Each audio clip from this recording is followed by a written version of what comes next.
Középiskolai éveimben családunk 600 négyszögölt területet vásárolt a Baktában, azon a nagyszerű helyen, ahol a régi értékrendet képviselő világban soha nem lehetett birtokot venni, csak örökölni. Mivel én tanultam szőlészetet, ezért elsősorban az én és testvéreim feladata volt művelni a szőlőt. Elhatároztam, hogy a helyi borversenyen benevezem a család Kadarka borát, édesapám nevén, persze ezt úgy tettem, hogy senki se tudja.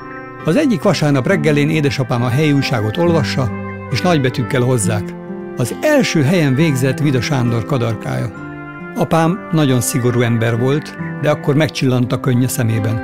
Magához ölelt és azt mondta: meglátod, még ezt az úr meghálálja.